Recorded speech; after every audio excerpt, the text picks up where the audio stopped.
Call my account. We got about 200 plus entrepreneurs in here, man. Even here in the DMV, all here to see Sapaula, Money Smart Guys, and Fight Gotcha book tour. And today in America, man, we need this information. I know how to get it. 80% of all the money printed in the history of the United States of America has been printed in the last 3-4 years due to stimulus upon stimulus upon stimulus. If they print more money, is that a good thing or a bad thing? Because the more of something, less valuable it is. A lot of people were jaded because, I'm just going to stay at home during COVID. I'm just going to work from home. I'm just going to collect these stimulus checks. Well, by the way, didn't those eventually run out? Did your bills run out? So no matter what goes on, if you best plan in the world to make a lot of money or to save a lot of money, if you have no income, the best plans will fail. They know the drill. We set the trends. We don't just ball. Read the book, study it, find out to get ahead and hedge against inflation and taxes and just make more money. We've been doing this. Where do I begin? Where do I start? Where do I end? When they come to work, they just pretend. We put it in like. All right, what's crack-a-lackin', everybody? Money Smart Guy Matt Sapaula here, hailing to you back in Dallas, Texas. Yes, I'm on a 2-month Gotcha book tour. If you haven't purchased Gotcha yet, you can purchase that on Amazon. It is already, I think we got the new logo here, but we got the new Amazon bestseller. Gotcha is officially a bestseller. Thank you for the support, and thank you for understanding about money and how this can really impact your family's lives. And in studio with me today is Milton Alvarez, my trainer and co-host of the show. We're on episode 61. 61, baby. All right, so we have a lot of interesting topics. By the way, look forward to seeing you in Orlando, Florida this coming Saturday. That's where the next stop is of the Gotcha book tour, and then we'll have Memphis, and then we'll have Atlanta, and we'll have Fort Lauderdale. So we have a lot of stops on the 2-month Gotcha book tour. So we got a lot of interesting topics today. We're going to unpack really the Trump being fined over $355 million, not from a political standpoint. We're just looking at it from purely an entrepreneurial capitalism type of standpoint. What does this mean to the local economy? What does it mean potentially to you in Dallas, in Florida, in Chicago, in LA? What could potentially this mean to you, this Trump fine, not from a political standpoint? Also, a daughter files her first tax return, what her reaction is like. How much people own in real estate, what does it really translate to in terms of actual cash flow? And Jeff Bezos, the founder of Amazon, moving from Seattle to Miami, and why that is such also an impact. And again, moving from Seattle, Washington to Miami, Florida. Also, we're going to be talking a little bit about child support, what Eddie Curry done, surprisingly, or Eddie Curry here, I stumbled across a story, and what this can mean for you if this is something you want in terms of you building a family, some of the things you'd be mindful of when getting married, and also having kids from a legal aspect, child support aspect, taking care of your family aspect. You got a couple topics, don't you, too, as well? Yeah, in supporting the Eddie Curry situation, I want to touch on a topic that I called standards or stupidity. Why picking the right partner is extremely important nowadays, especially for the younger guys and even for women nowadays. And having high standard, is it having high standards, or is it just downright dumb on the way a lot of these people are approaching relationships? And men trading their time, trading their innocence for experience. A lot of men not understanding what it takes to be a man. They walk into this world and not knowing that life is going to hit you harder than what you expected in the way that you were raised. So a lot of times we have to sit in the idea of trading your innocence for the experience so you can grow, be the man. And the final thing for me is debunking a lot of myths in the fitness industry. And also, I have a special video for Milton to react to, because I've been looking for a little extra strength in the gym and wondering if this supplement would help out. So nonetheless, let's get started with our first topic. Let's unpack the Trump fine of $355 million. I want to take a look at this article here. In 1 second, Jordan, let's pull this up. All right, 3, 2, 1. Trump being fined here, $355 million. If you can take a look at my screen, there it is. Okay, and so he's barred from New York temporarily, and so I wanted to cover some of the things here that we discovered. We can come back to Jordan, and some of the things here that really highlighted this scenario. So, Forbes estimates Trump's net worth at $2.6 billion as of September, which includes $426 million in cash and liquid assets. So this potentially could wipe out all his liquid cash. And he's still running for president, which isn't enough to cover both the fraud fine, this one, and the $83.3 million Trump still has to pay as part of a separate defamation case brought by writer E. Jean Carroll. Now, some highlights back to the fine. Judge Engeron banned Trump from serving as an officer or director in any New York corporation for 3 years. Prohibited him from taking out loans with New York banks and his said company. His sons, Eric and Donald Trump Jr., who run the business, were ordered to pay $4 million each. His former CFO was also ordered to pay $1 million. And here's the crazy part, bro. I was going through some of the details. A special monitor is being assigned by the government to oversee the operations of Trump's organization. And every day, that special monitor is going to have a yay or nay based on any operations they may deem fit or unfit, based on a governmental bureaucratic standpoint, and how they're going to run their entrepreneurial business. Because of this, is he limited on what kind of business he can do because of everything's going on right now? Bro, he can't do anything for 3 years in New York. Nothing. No, he can't be. He can be a director. He just can't be an officer of any company. Whether it be assigned to another company or his own company, he is barred from doing business in New York, period. Unless he's like an employee, like a customer service rep. So if it was in Trump's benefit, wouldn't it make sense to be, you said he could be a director but not a chief, right? An officer. Yeah. Putting one of his sons in that position so he can still have some say so. His sons are also barred. His sons are also barred from running any business in New York. I don't think for 3 years, for 2 years. And they got to still pay the fines. Here's another thing. Trump is also required to pay interest. Here's the crazy part. He's required to pay interest for the dates when he received benefits from this alleged fraud. So far, the so-called prejudgment interest adds to another $100 million of interest to these bills, according to the New York's Attorney General. And that's when Trump said, but I'm going to create a product that could potentially pay. By the way, this is a lesson to your haters. For those of you looking at this type of stuff. Now, I'm a sneakerhead. Yeah. Right? And I've never been to a sneaker con. Well, Trump beat me to a sneaker con, which is a sneaker conference for sneakerheads. So Trump dropped by Philly and he unveils a new pair of sneakers called the Never Surrender High Top Sneakers. Beautiful, beautiful. Actually, look at pair of kicks, right? It's got the American flag. It's all in gold. Retailed on the site for $399. Now, by the end of the night, even though he was booed off stage because it's Philadelphia. Yeah. He was booed off stage, but nonetheless, people cheering. Nonetheless, regardless of the boos, he sold out 1,000 pairs of shoes. But at that rate, he needs to sell another 471,929 sneakers to pay these fines. Would you buy it just to support, or would you buy it to actually wear? I would buy it as a collector's item. Yeah. So one of the things that I purchased, you were there at the conference we held a couple weeks ago in San Antonio, the Escape the Magic Conference. Mm-hmm. And I bought, which was because I was solicited by the White House to purchase this gold coin. And I think there's like 500, it's a limited gold coin. Yeah. And on this gold coin is stamped Trump's headshot. Shit. And bro, this is straight from the White House. Yeah. Okay. And on the back of it, it says booked. And I bought it. And here's why. Not because I'm all about Trump going down. No, because I want to commemorate, because first time ever in history of America, a former living president was actually incarcerated or arrested and booked. And I would buy these sneakers because first time in history, a former president launches a sneaker line. So if you're a sneakerhead, I just buy the damn thing just for GP. Matter of fact, I'm going to go to StockX. We should go to Stock. I'll look on StockX right now to see if they're even on sale in the resale market. But yeah, that's what I would do. And yeah, go ahead. There's going to be a short-lived a sneaker, though. There's going to be a short-lived. I really doubt there's going to be a long-term thing, which is why by you buying now, or by anyone deciding to buy right now, it's going to be probably one of the wisest things you can possibly do. Yeah, it'll increase the price. It's limited, bro. Right. It's limited. By the way, for those of you out there, how many guys use Stock? I use StockX. I use GOAT to buy my kicks. But I wonder if it's already up for resale on these resale markets. But we'll take a look here in a minute. The other aspect, too, is this.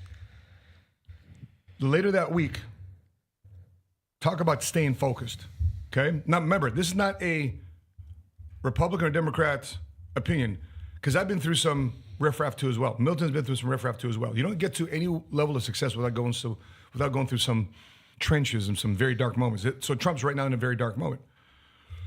But he also launches another announcement because the Security Exchange Commission approved that his social media company, Truth Social, is merging with a SPAC called Digital World Acquisition Corporation, a special purpose acquisition company, which is basically a fast way to go IPO, because usually if you want to go IPO, it's about a year or two for you to do the IPO tours, to raise awareness, to raise investor money.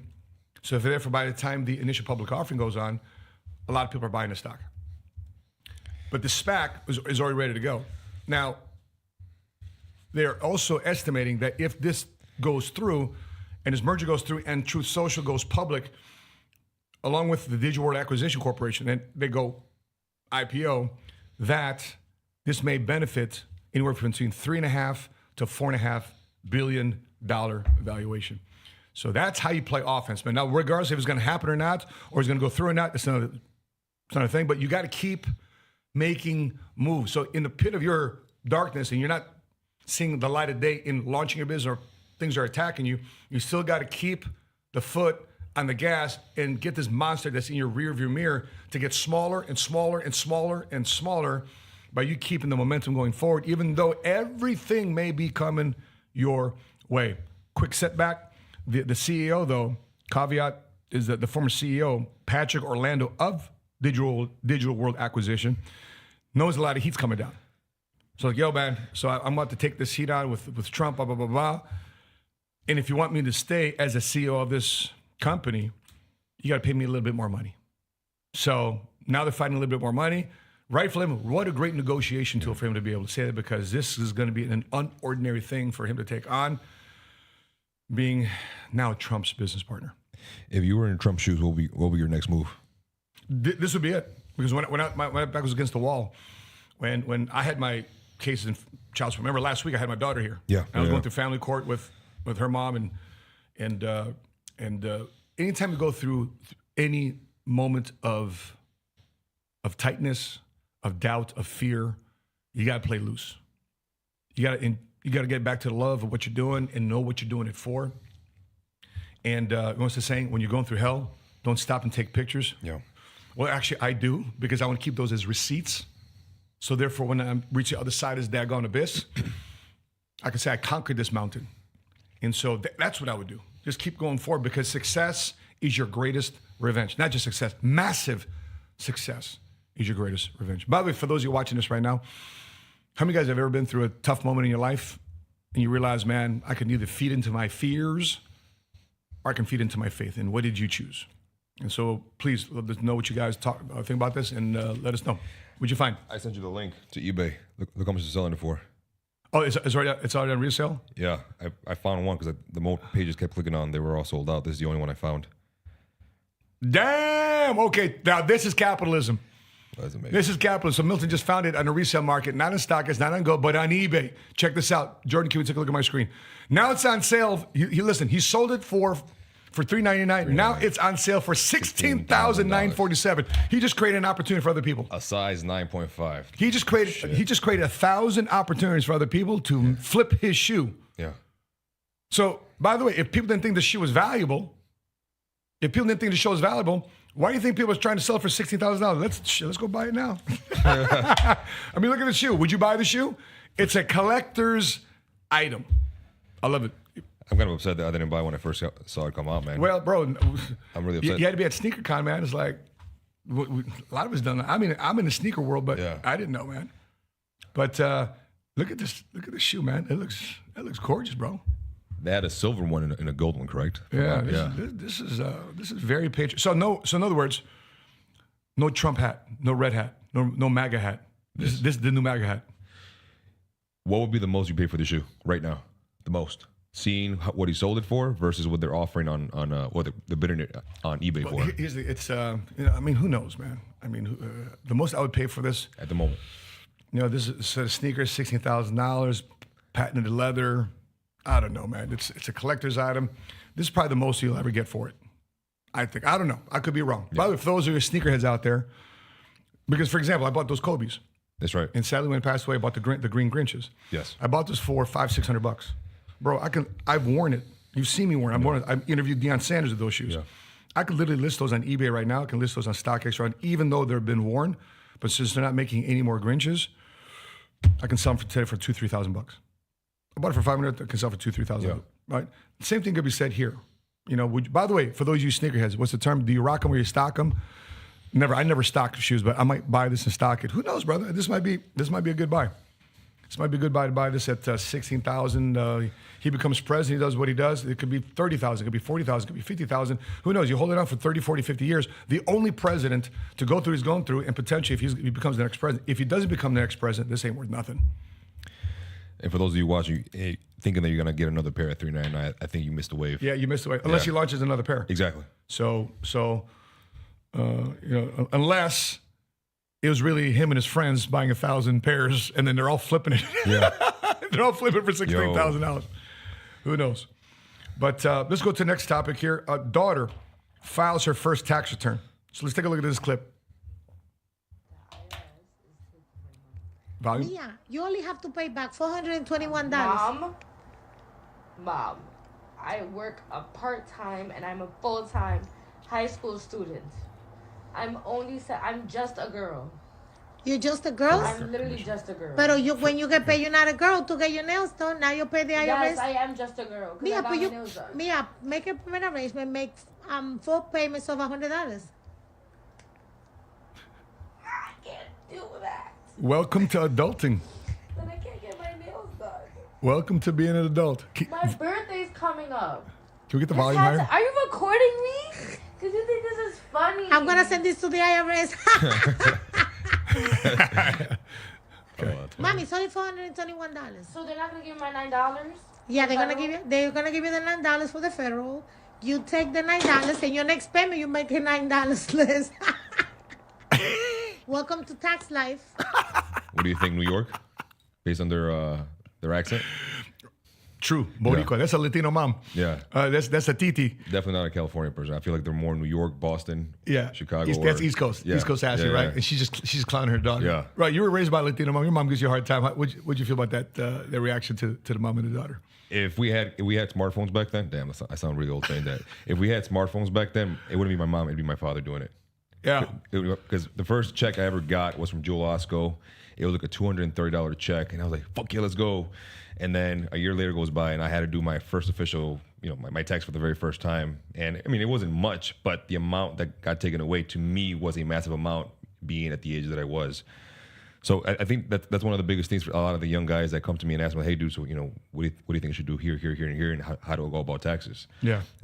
You see a lot of these young rap artists blow up, make a lot of money, spend it on chains, jewelry, material, shoe games, clothing, cars, houses, women, and then clubs, making it rain. And then once they become irrelevant, they start dropping. The rates start dropping, and all of a sudden if they have no type of being financially smart. All those taxes they owe at the end of the year, they're not aware of that. Yeah, I mean, Kevin Hart's Laugh at My Pain tour went all to pay a $500,000 income tax bill that he had. So he did his whole tour just to pay that fine. Because he didn't realize, man, I need to start piecing some of my money away from my income. That was the reason that tour even existed. That's why I was Laugh at My Pain. Wow. I didn't know. Wesley Snipes, Blade. Yeah. Right? Wesley Snipes, martial artist, right? All in movies, right? Yep. And he went to prison because he owed money to the IRS. So one thing you do not play with, man, is not paying your income tax. For someone starting off, whether you're an employee, a 9-to-5er, or even a business owner, for the young people who are barely going to start paying taxes, what are some strategies or some steps they can take to make sure they avoid the IRS in a negative way? I think what this girl was reacting to in his videos is because she can't believe that her pay was nixed in taxes. Yeah. So when my son was pushing carts at Dominic's, remember Dominic's back in the day? It was his first job. He was pushing carts. And he goes, "Dad," he gets his first check. I'm like, "Awesome, Dad, I got me a check." 5 minutes later, "Dad, somebody ripped me off." So what happened? See, Dad, up here is called gross pay. And then somebody's taking money out of my check, and it's net pay. And I got paid this, but they really paid me this. I said, "Well, kid, welcome to adulting. Welcome to tax life. Welcome to your next uncle and your new cousin." Yeah. Because we're living in Chicago at the time. So welcome to Uncle Sam, and welcome to, and I'll introduce you to cousin Illinois. So if you're out there making money, and let's say, for example, you're in business, because a lot of entrepreneurs watch this.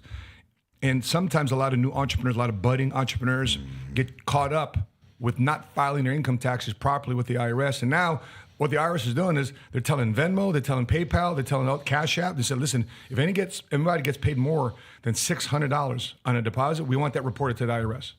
Crazy. So barbers and stylists and tattoo artists, if somebody sells them, Cash Apps them, whatever the case may be, over $600, that is reported to the IRS.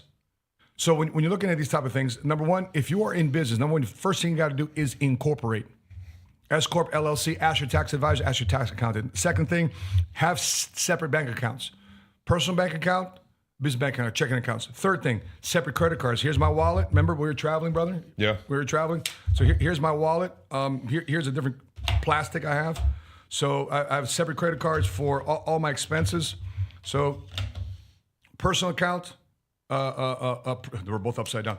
Personal account, business account, different expenses. I spend for personal. I spend this credit card for business. This credit card for travel. I use these different credit cards for hotels and rental cars. Right, for business. What else I got here? For food, because this gives me rewards for food. This gives me rewards for gas. So I have different credit cards for different uses. The fourth thing here is you got to keep receipts of your expenses. So guess what these credit cards allow me to do? Keep receipts. Yeah. I can earmark the transaction based on the credit card statements, or you can also double up on making sure to really bulletproof your file. You save the receipts. You go to the restaurant, you purchase something at the library, and it's for business use. You save those receipts. You have a purchase at Best Buy to get a laptop for your business. Boom. These are the receipts you keep. And by the way, here's the benefit. Remember the benefit I share with you, because we were traveling. Yeah. And the next day you're very coachable. And the next day you say, okay, I shouldn't pay with this card right away. Yeah. Show Where's it at? Yeah. This is thanks to Matt. Mr. S&P Performance, Mr. American Express. Amex Platinums, right? That was beautiful, By man. the way, we need to get an affiliate link to Amex, man. We need to be paying us for that. but they're not sponsoring our show. Those lounges. I love those lounges. The Centurion lounges? Yeah, Centurion lounges. Yeah, for So sure. instead of having to pay extra for food while you're at the food court, you go into the Centurion lounge as part of your $695 fee per year. Yeah. Food, Wi-Fi. And then Amex just sent me maybe 2 months ago. I haven't used it, but it's called Priority Pass, like a black card Priority Pass that allows you to go into any lounge within the airport. That's right, bro. That's beautiful. Yeah, it's a private pass. You can download on your phone on an app. Yeah. And just like going to Lifetime Fitness or any gym we go to, Yep. you go to those lounges. So a lot of benefits of using credit, not to have hanging credit debt, but to use these as charge cards, meaning that I'm paying off the balance every 30 days.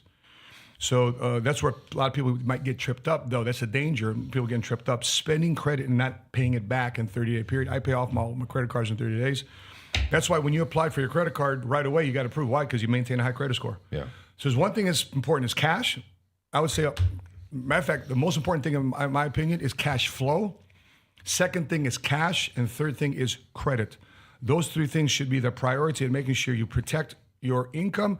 You have a lot of cash saved for opportunities, and you also have your credit ready to move into anything to as well, acquire anything to as well.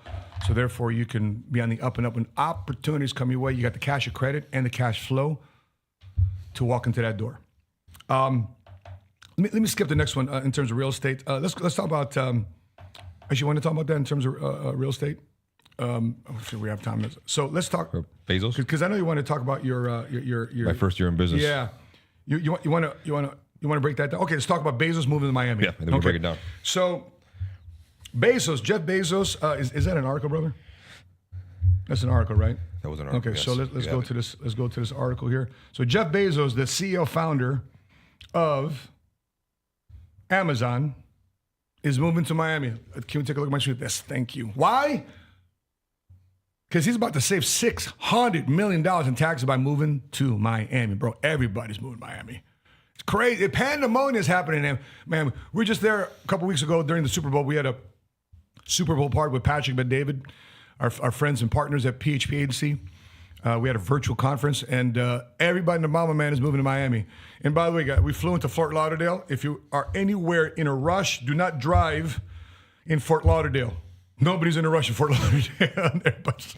Everybody's done made the money living in Fort Lauderdale. But last year, Bezos announced on Instagram that he'll be leaving Seattle after nearly 30 years of moving to Miami. Did you watch the movie of Bezos, his documentary of Amazon Empire? No. It's like a movie. It wasn't necessarily a document. It's like it was a movie playing the story of Jeff Bezos and how he left his job in New York to go to Miami. And so they just packed up. So, babe, we're moving. I don't know where. Yeah. He told his parents, I'm taking your daughter. We're starting our own company. I don't know where we're going to be selling books. And all night in that hotel room, he's studying. We're studying. Does research. Turns around, turns on a laptop to his wife. Babe, we're moving to Seattle. What? For what? Right? And so he did his research of why he strategically moved to Miami. So this is a strategic move. So in 2022, Washington State imposed a new 7% capital gains tax on sales of stocks or bonds more than $250,000. Now, keep this in mind. The federal tax will impose a capital gains tax. Long-term capital gains is 20%. So if you hold a stock or an investment for longer than 12 months, it's considered long-term capital gains. You tax at 20%.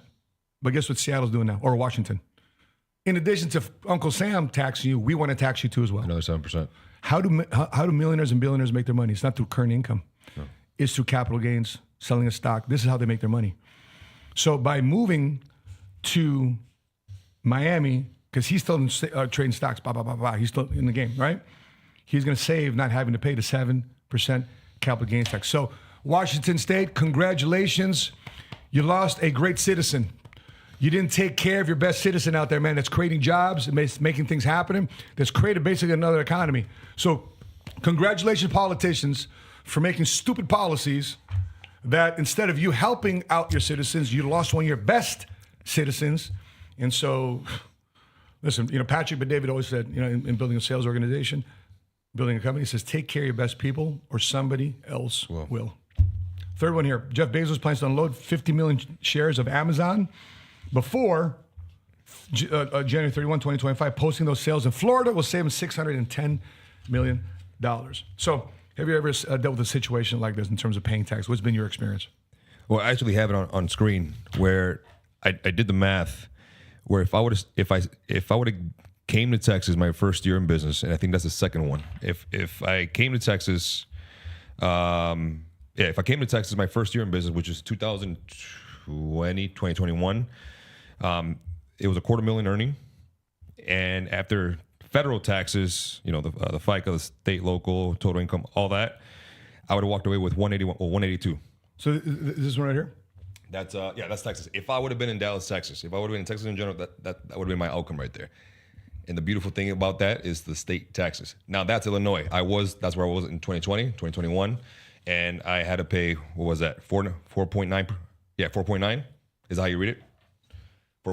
State income tax? Yeah, state income tax. Okay, yeah, there it is. So you're talking about the effective tax rate there? Yeah. Okay. Yeah. So you got your federal, on the left-hand column, marginal tax rate. You got 35% federal income tax, 2.35 FICA. State, that's cousin Illinois. Yeah. Local city tax in, where were you at? Where are you living in? Forest Park. Forest Park. So there's no local tax there. There is in New York, though. Yeah. There is in LA. There is in San Francisco. Yeah. Local tax. So effective tax rate here, 21% overall, but yet total income tax is 32.32% of your 80,000 of your 100 of your, what's your income there? 100 and so the number that I input was $250,000 first year. So that was the outcome. This year's the outcome. So minus the 80,000, your take home is 169, but you had to pay 12.2. Right. So total income tax $80,000, but your state income tax is $12,255. 12,000, correct. Versus coming to Dallas, Texas, years later, aka 2021 through today, absolutely zero state taxes, and my take home was a little bit higher. So here, the federal can't mess around too much with federal. It is what it is. Yeah. FICA 2.35. State income tax is settle. 0%. But that was if I would have been in Dallas, Texas, 2020, 2021 during the pandemic, during COVID, and leaving, that pandemic. And this is all this, whatever you see here financially. First of all, God. Number two is having a guy like Matt in my corner, look at me dead in the face and say, "Hey, man, are you going to start your business, or are you going to depend on the government?" That will never leave my head. And not knowing how to start a business, not knowing which way to navigate with my business, LLC, S Corp, C Corp, not knowing what to do in that specific situation, literally YouTubing the living hell out of what the hell business is, reading as many books as I possibly can, listening to audiobooks for maybe 3-4 months at straight, Jordan, and then continually, self-development. That's what allowed me to get to that point my first year in my business. Mm-hmm. And then obviously as the years progressed, the intention of having a business to build, to expand, and also to continually increase your income. Think about this. There's a very important thing in what you just said. Remove me from the situation. State of Texas saved you $12,000. Yeah. And it continued to save you ongoing. Yes. So you're a guy that I've seen start an apartment here in Texas, and I just walked into your house last week. Yeah. Right? I'm like, yo, bro, Very nice. You start off in a 2-bedroom apartment. Or was it 3-bedroom, 2-bath house that you're in right now? 4-bedroom, 4 Excuse bathroom. me, 4-bedroom. Yeah, 3.5 bathroom. Yeah. Why? Because instead of paying state income tax, now he's got a house and he's building a business. Yeah. So what would you rather do? Think about not what you're making, but how you're making it and what's being taken out of your paycheck. And in this case scenario, because I was having a discussion with somebody based on certain politicians being in office, and at the top of my voting criteria, as I visit the voters booth this November, the criteria is who gives me the best economic policy that can be a better provider and be a better protector for the people I love and care about. That's number one in my deal, because if I can provide and I can protect, I can be confident, I can look at people straight in the eye, I can look at my wife straight in the eye, I can look at my kids straight in the eye, and know that I got this. Now, if another state wants to stick their hand in my pocket, I can do something about that based on where we live. And today, we purchased a little over $3 million house. I believe that house is creeping up very rapidly in value, knowing that Universal Studios is building a deal in our neighborhood, the PGA headquarters in our neighborhood. I believe Disney is moving to our neighborhood. Tiger Woods is building something around our neighborhood too, as well, in terms of a putt-putt type of golf course type of thing. Man. Yeah. So a lot of sick things are happening around our neighborhood in Frisco, and so it's my wife's first house. So instead of us paying that income tax in Naperville, think about this, in Naperville. Did you see what happened to the city council in Naperville because of the illegal migrants crossing the border? What happened? So he says the city council in the neighborhood said, we need a message to all of our residents in the neighborhood who wants to open up their homes so people can stay in their homes. There are illegal migrants coming in because we don't have the room for it. That would have been my reality. Yeah. That would have been our neighborhood's reality. Wow. You know, and by the way, Naperville. It's not like people are coming here from a student exchange program. Yeah. You know, by the way, this is not a political conversation. And by the way, yes, I do care about people. There's a right way to enter this country. I don't believe that you need to be kicking down the door illegally to get into this country. Our family came here legally. Many of our friends and family came here legally. Who was this?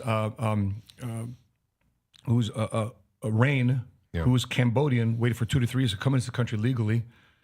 Now people are, anyway, I don't want to get into this, but nonetheless, there's a difference in taxes in which you pay. Here, let me add another thing to this. Another guy by the name of LeBron James. LeBron James, check this out, man. LeBron James, remember that video? He said, man, I'm going to take my talents to South Beach. Yeah. Because he didn't want to stay in Cleveland. Well, he was getting paid over 5 seasons, over $100 million to play basketball in Miami. If you add that up, over the 7% state income he was saving from leaving Ohio, he saved $25 million in taxes. This is from taxprofblog.com. So in the early 1990s, check this out too as well. Early 1990s, Cleveland was home to 43 Fortune 500 companies. 43 Fortune 500 companies were in Cleveland. Imagine me taking, hey bro, we're going to Cleveland. Who wants to go to Cleveland?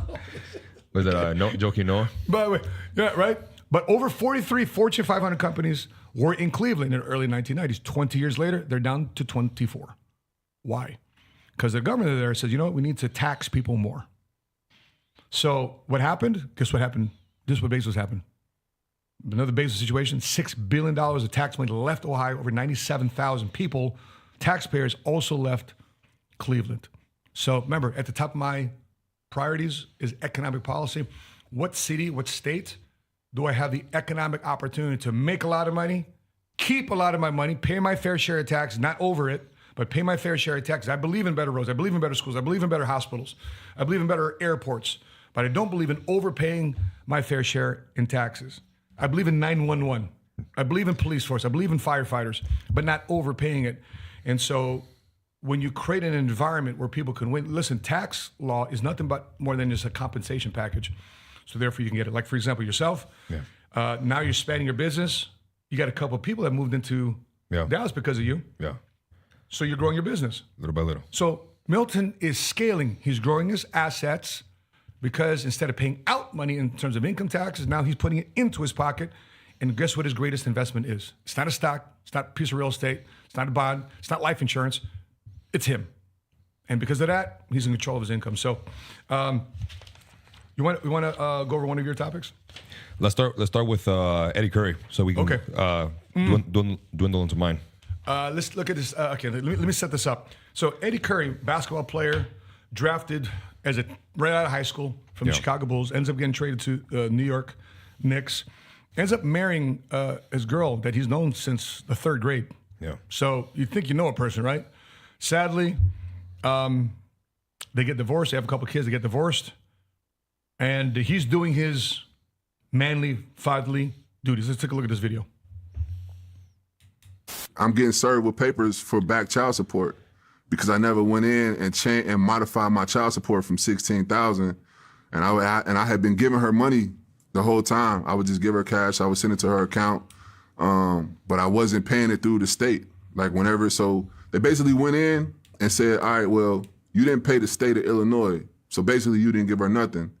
And I'm telling the judge, like, look, I got documents. These are receipts from cashier's checks. This is over $1 million I've given this girl. They're like, no, that was a gift. If you didn't give it to the state of Illinois, that was a gift. I'm like, are you serious? Wow. Yeah, bro. So they. That's hard to swallow, bro. Bro, I had the same. Remember, I was telling you I was in child support a couple times. Yeah. I had $200,000 hanging over my head.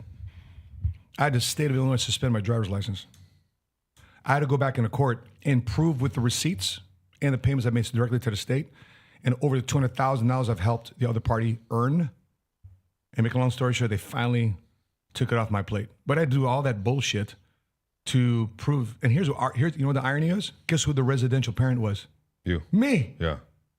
The hell? So when you're looking at the state of Illinois, you're in one messed up state, Illinois. Chicago, you're in one. Your child support, you got your judges, the system there messed up. I'm going into court, and right away you're looking at me like I'm a deadbeat dad. Right away, I know the look. They look at me, bump. And how many more men are sadly blackballed as deadbeat dads, and they're attempting to do the right thing, man. And so when I hear stories like this, and that sadly we hear a little bit more about what happened to Eddie's life, further and further on, you know, it's a lot of sad tragedies has happened in his life. But yeah, nonetheless, man, for those of you out there, there's a word to the wise. Word from the wise is learn from other people's mistakes. That's wisdom. When you learn from other people's success, that's wisdom. What's your thoughts on this? That's the number one reason for a lot of the young guys honestly, from the moment you are able to, start having sex, 15 and up. That's one of the main reasons why young men, even older men who don't have your finances straight, one of the biggest reasons why you shouldn't be sleeping around, or at least unprotected. And that's exactly why, for myself, at this very moment in my life, I'm extremely picky with who I date. Because how do you know if they're there to stay or they're just looking for an opportunity, right? And then a lot of men and women, but right now we're in a situation that we're talking about men in a negative situation. A lot of men walk into situations where they start talking to women who, quote unquote, have high standards, but in reality, they're opportunists. Or that's why I want to check out this video with Jordan so we can dissect exactly what I'm talking about on opportunists versus actually having high standards. Let me ask you this. You looking for a $100,000 wedding? Yes. Yes. Why? I have high standards, and I feel like I shouldn't lower them just because. I have high standards, too. I went to a justice of the peace. Okay. Married 32 years. The biggest weddings are the shortest marriages, I swear. Kim Kardashian, that dude, 72 days. Took her longer to pick out the dress than it did to be married to her. You know what I mean? You look at, that's just a party. You have that party like on your 25th wedding anniversary, then you could spend that kind of money. $100,000, you're never gonna get married, honey. You know what I'm saying? Yeah. What? That's the wrong goal. The goal is to have him like for 40 years, not to have one party. So for me, here are 3 signs that I look for whenever I'm in the dating pool and seeing if, okay, can this be a potential? Aside from prayer, I'm also asking a lot of questions in my internal. What do I look for? What signs do I look for a lot of young men out there? Do they ask a lot about your finances up front? Do they expect expensive gifts, or in small gestures don't move them? And does it become a self-seeking one-sided relationship when you're trying to court somebody? And let me ask you, Matt, because you've been in the industry for quite some time, and then financially you've been in a position you've been in for quite some time as well. Different financial brackets bring new challenges in dating. So for you, in 20-year-old you versus you today, what are some signs that you look for when dating to avoid opportunists? By the way, I'm just going through this whole scenario right now, and as you're talking, I'm just replaying me dating Sheena. By the way, Jordan, can you take a look at my screen real quick? This is the first picture. So I got my pictures organized. Sure. By the way, today is my 9th year anniversary with my wife. Congratulations, baby. 9 years being married to the same woman, sleeping with the same woman, living with the same woman, dealing with the same one for actually married 9 years, but together 12. But this is the first picture she ever sent me. I said, babe, FaceTime me. I just wanted, but I just met her. I'm like, FaceTime me. What? You're weird. Skype me. You're weird. I said, just Skype. I said, at least send me a picture because I want to remember what you look like. And this is the picture she sends me. Right? This is May 16th. Look at the date. May 16th, 2012. Because I want to know what I want to remember what you look like. She's like, by the way, I love that look. He's so, okay? And so we start dating. And she takes me out to alma mater in Pittsburgh. She played at Three Rivers Stadium, which is in Pittsburgh. That was one of our dates, our alumni date. This is my low testosterone days.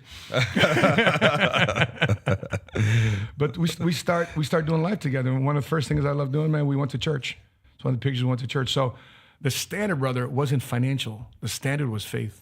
The standard was where she was not financially, but where we were together spiritually. Okay. And even though we may have worship differently, but we still love God. What do you mean by that? Worship differently? Prayer and, singing and just being outwardly expressive with your worship. Yeah. Maybe she's more conservative in that area, but man, I'm in Chicago, bro. I go to Chicago church, man. We just hallelujah, bro, praise the Lord, right? We pray differently, even though the outwardly expression to our Creator in heaven is different, but our love is the same. So let me ask you a question. It's a two-part question, but a short answer.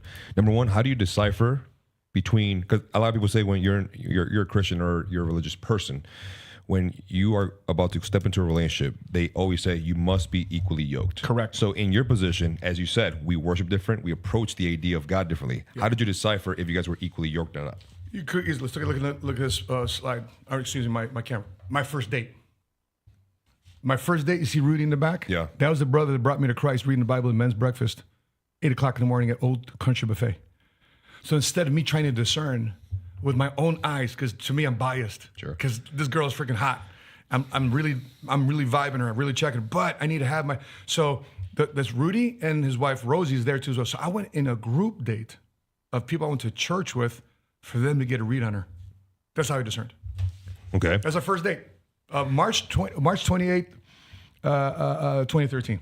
Okay, so when you first met her or your first engagement, right? Because my idea is when you first interact with a woman, automatically a man already knows, yep, I want her in my life. Doesn't matter. Doesn't have to be something romantic. It could just be as a friend, but you already know you want her in your life. But after the actual first, maybe month or so, you know that you want something with her. So now, based off of that picture, based off exactly what you told me, did you look for a feeling of, yep, this is exactly what I want, she's the one? Jordan. Or was it a logical decision that just made sense? Because if you think about it, it's important because both parties walk into they walk in with ultimate sacrifice.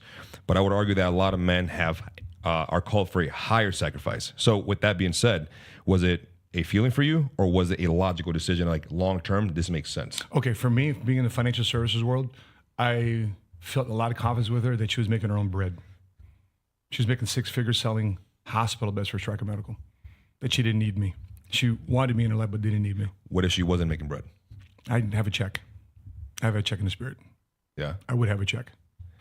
I know, because when I read Proverbs 31, brother, when I read Proverbs 31, and I'll break it down. When I'm reading Proverbs, here in the areas of finding a woman, when you marry that woman here, Proverbs 31. Let me just go through real quickly.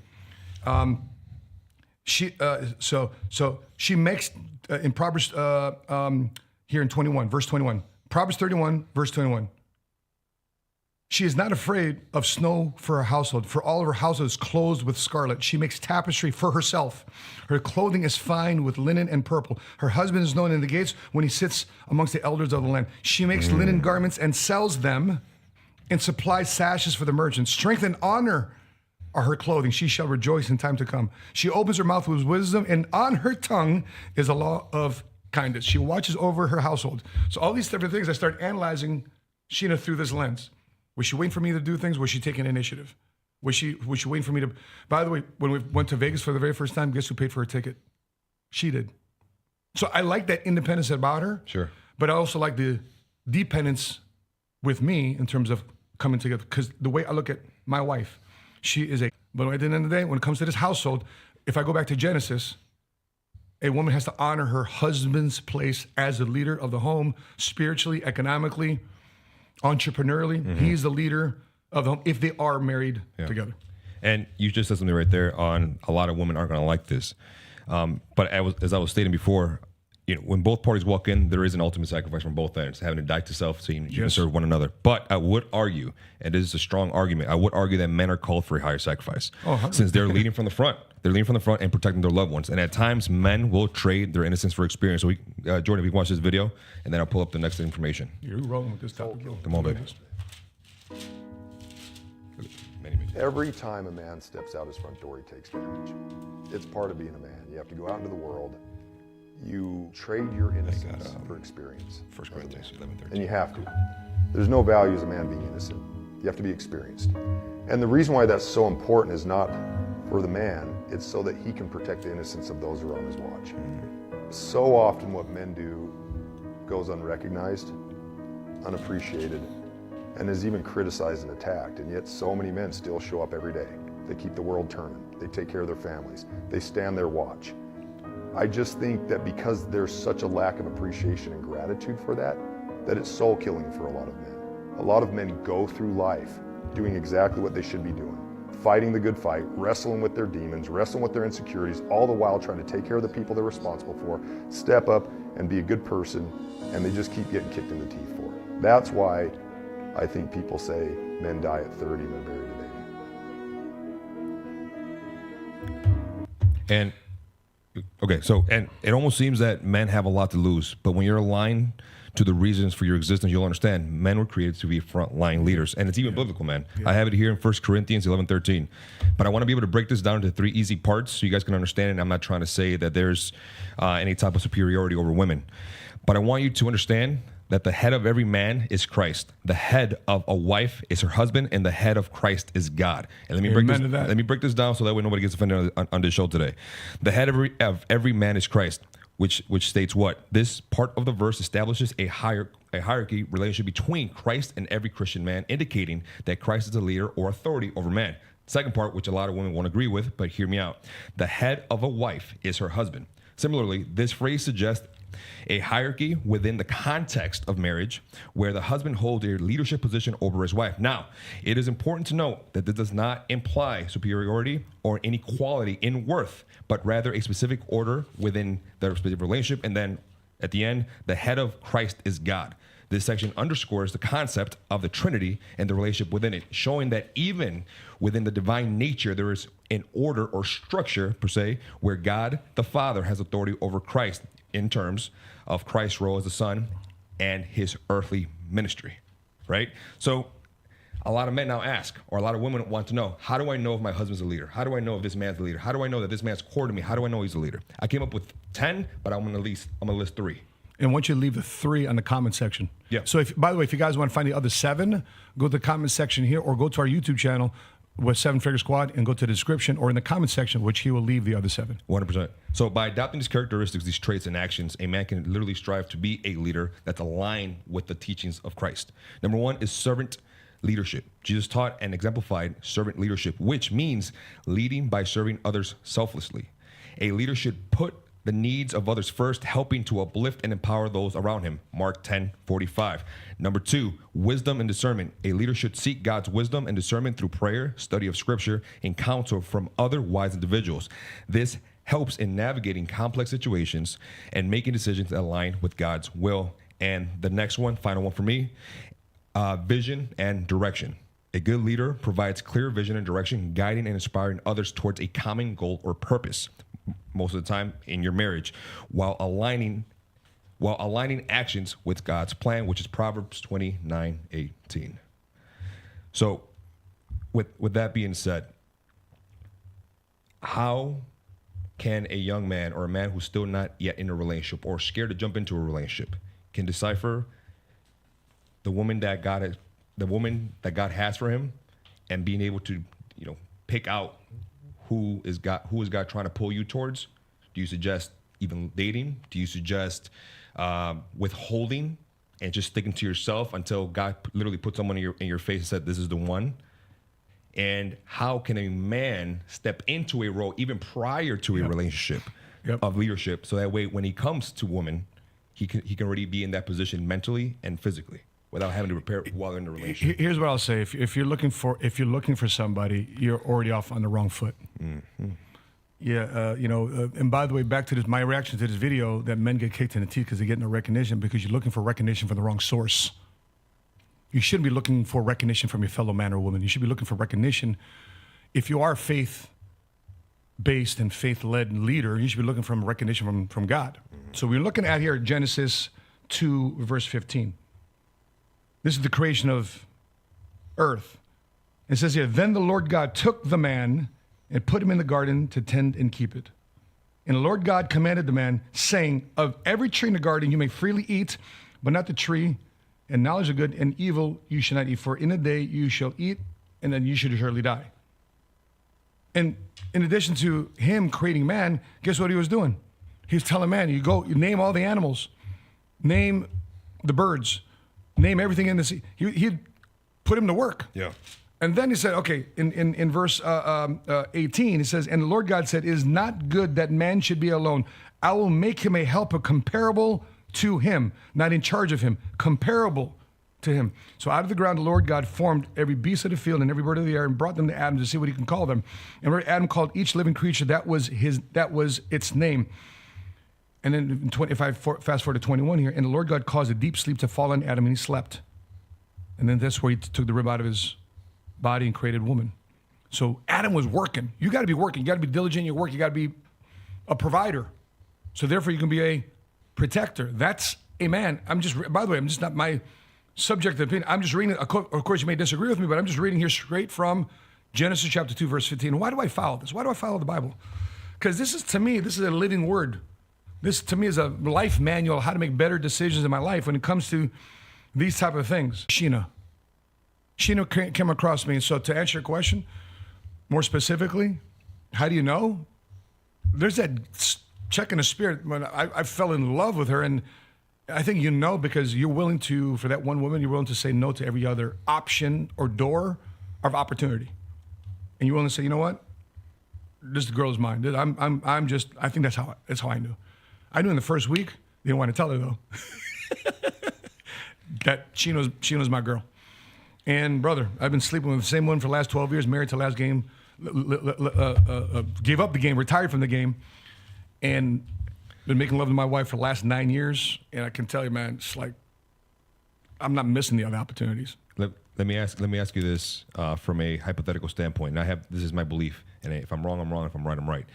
I believe people who are in long-term relationships, who are been married for dating for a long time, married for a long time, and ongoing, when it comes down to their sex life, it only gets better because you learn your partner's dislikes and likes versus having just one-night stands and meeting somebody, dating them for 1-2 weeks, falling off because you're exhausted, you're tired, you don't want to deal with them anymore. Yep.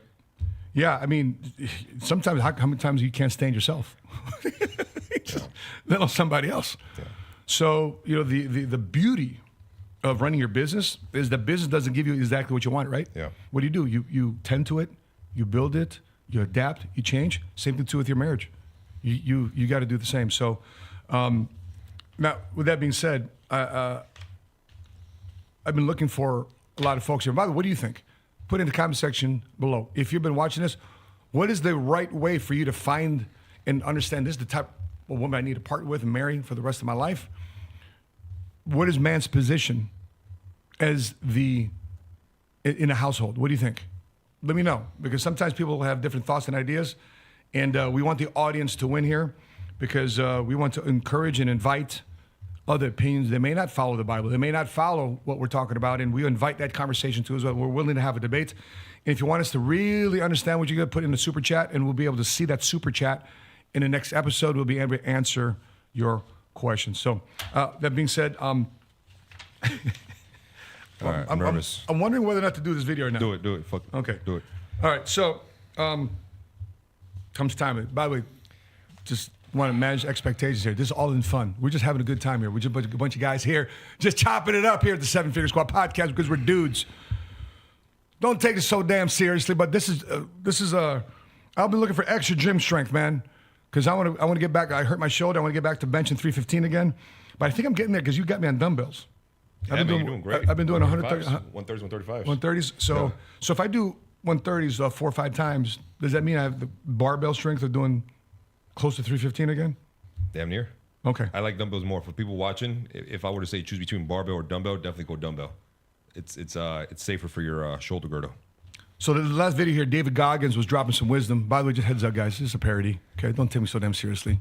All you sensitive folks out there is watching this on the live with the replay. This is a joke. Fancies. But anyway, David Goggins here has got some wisdom how to get extra gym strength. Let's take a look. Best way to gain muscle is by having your gym buddy nut in your anus what the fuck? at least twice before a gym session. This will supply your body with the correct amino acids and proteins to fuel your workout and rehabilitate your muscles. What the? All right, let me clear the air first. Hold on, bro. Not one day goes by, Matthew.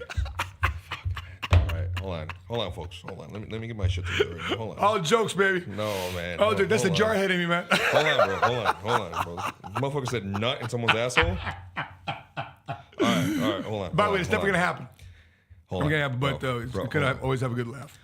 Okay, let me clear. By the way, is this false? let me only for you, Matthew. Let me clear David Goggins' name. I want y'all to know that this is AI. That's a deep fake. This is AI. That was an AI video. That's not real. David Goggins didn't say that. I really hope he would never think that either. But to answer your question, no, Matthew, that's I'm not going to bust in your ass. No way I let you, bro. But listen, this is. I want to share this as an example, though. You got to be careful.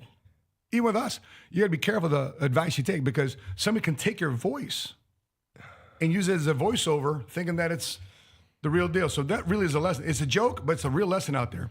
Because what we start establishing with our kids, is this. We will make sure the kids, if the kids are calling me, I'm going to ask them for our family code of honor. What's their family code word? What's our family code of honor? I'm asking these questions. If I feel that one of the kids is calling me, I want them to give me the family code of honor, the family work. So that being said, what a great way to end this podcast. See, Kendrick, if you're out there, see you at the workout at 6 o'clock. We're definitely not busting your ass, Kendrick. That's fucking wild, Matthew. Make sure you hydrate. Make sure. By the way, what do you recommend as a pre-workout meal or drink? Simple carbohydrates. If you have 2-3 hours to spare, some rice, some ramen, and some good protein. If you don't have time, then a nice protein shake with an apple. And make sure if you're a big dude, at least 10 grams of creatine prior to your workout. If you're a smaller person, 5 grams creatine. If you're a woman, 2.5 grams creatine before your workout, and also pre and post. That will definitely help you a lot. And anything that will expand your blood vessels, aka L-citrulline, is definitely a great addition to your pre-workout. Expand your blood vessels, especially on that note. I made sure to make the announcement on the group chat just for you, bro. I will be in Orlando, Florida this Saturday, so looking forward to seeing you guys this Saturday.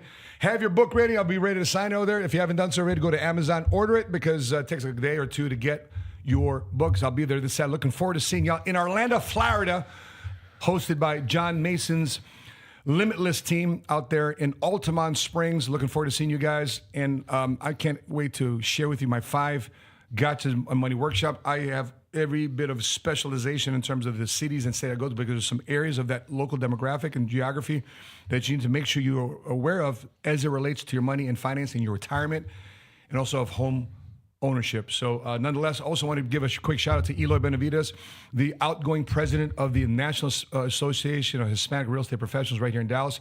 He formally invited me to the next planning committee for next year's events for NAREP, because we want to make sure our real estate professionals are armed and equipped to attack this year. Regardless of Jerome Powell, the Federal Reserve, lowers interest rates or not, we want you to find ways to partner with the right insurance and financial advisor to help create collaborative relationships, so therefore you can still make money in between closings.